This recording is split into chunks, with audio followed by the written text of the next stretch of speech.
இப்போ ஸ்ரீ ஜெகநாதனோட மகாபிரசாதத்தை ரெடி செய்கிறப்போ வாயை க்ளோஸ் பண்ணிக்கிட்டு அப்படின்னா அதை மூடி என்ன செய்கிறாங்கன்னா அதை செய்கிறாங்க. ஏன் இப்படி? और क्या? और जो अभी जो भोग भोग बनता है सबका जितना है देव देवी का பின் என்னன்னு சொல்றாங்க பாபா? मुंह खुल के बनता है. மற்றபடி மற்றவங்க யாரெல்லாம் இருக்காங்க இல்லையா, மற்ற தேவதைகள் அவங்களது எப்படின்னா அது எப்படின்னா அந்த துணி கட்டியிருப்பாங்க இல்லையா வாய்க்கு, மற்றவங்களுக்கு அப்படி துணியை கட்டிக்கிட்டு அவங்களோட பிரசாதத்தை செய்யறது கிடையாது. அப்படி ஏன்னு கேட்குறாங்க.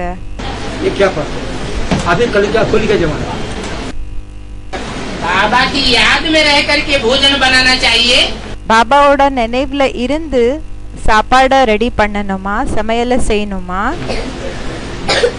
मौन रह करके भोजन बनाना चाहिए. சைலண்டாக இருந்து சமையலை செய்யணுமா? या संकल्पों की घुड़दौड़ अंदर चलती रहे फिर भोजन बनता रहे वो अच्छा. இல்லைன்னா சங்கல்பங்களினோட அந்த ஒரு குதிரை போல சங்கல்பங்கள் ஓடிட்டே இருக்கிறது, அதுக்கு அப்போ அப்படி செஞ்சுக்கிட்டு சாப்பாடை அந்த சமையலை செய்யறதா? अभी तो कल जब वो भी मुख बंद करता है, अभी ये भी मुख खुल के करता है. यहाँ का जो अभी जो भोग बनता है यहाँ पर, एक दुर्गा माई का हो, जो काली माई का, अभी जगन्नाथ बन गया क्या? सब मुख खुल के बना. हाँ जी. जो और देवताएं हैं இப்போ மத்த தேவதைகள் யார் இருக்காங்களோ वो जगन्नाथ का भंडारा नहीं है. அவங்களது ஜெகநாத்தினோட பண்டாரம் கிடையாது. जगन्नाथ बनता ही तब है ஜெகநாத் ஆகிறது எப்போனா जब मन का मौन धारण कर ले. எப்போ மனசினோட அமைதியை தாரணை பண்ணிக்கிறாங்களோ அப்போ. मन के मौन से ही नई रंगत निकलती है. மனசினோட அமைதியால தான் புது நிறம் வெளிப்படும். जगन्नाथ की जो यादगार है ஜெகநாத்தினோட நினைவார்த்தம் என்ன இருக்கு? वो सारे जगत का नाथ है. அவங்க முழு உலகத்துக்கே கண்ட்ரோலரா இருக்காங்க. सारे जगत के ऊपर कंट्रोलिंग पावर प्राप्त करने वाला है. முழு உலகத்து மேல கண்ட்ரோலிங் பவரை அடையக்கூடியவங்க இருக்காங்க.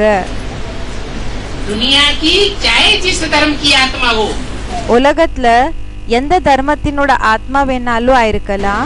हर धर्म की आत्मा के ऊपर इसका सिक्का जमने वाला है. எல்லா தர்மத்தினோட ஆத்மாக்கள் மேல அவங்களோட கண்ட்ரோல்ன்றது ஏற்பட போகுது. इसलिए அதனால जो मन का मौन है மனசினோட அமைதி என்ன இருக்கு, वही सारी दुनिया के ऊपर विजय प्राप्त करेगा. அதுதான் முழு உலகத்து மேல வெற்றியை அடைய வைக்கும்னு சொல்றாங்க. ये मुंह बंद करने की बात नहीं है. இது வாய க்ளோஸ் பண்ணிக்கிற விஷயம் கிடையாது. मुंह बंद हो, இப்போ வாய் மூடி இருக்கு, मुख से कुछ भी न बोले வாயால ஒண்ணுமே சொல்லுறது இல்ல, और अंदर संकल्पों का घुमाड़ा चलता रहे. உள்ளுக்குள்ள சங்கல்பங்கள் ஏராளமான சங்கல்பங்கள் போயிட்டு இருக்கு. तो उसे मौन कहेंगे. அப்போ அத மௌனம் அப்படி சொல்வாங்களா, அமைதியா இருக்கிறதுன்னு சொல்வாங்களா, क्या बोलता चलता कहेंगे. இல்லன்னா சொல்ற விஷயம்னு சொல்லலாமா, அப்படின்னா பேசுறது இப்படி சொல்லலாமா? वो तो वाइब्रेशन बिगाड़ने वाला बन जाएगा. அவங்க வைப்ரேஷன்ஸை கெடுக்கிறவங்க ஆயிடுவாங்க.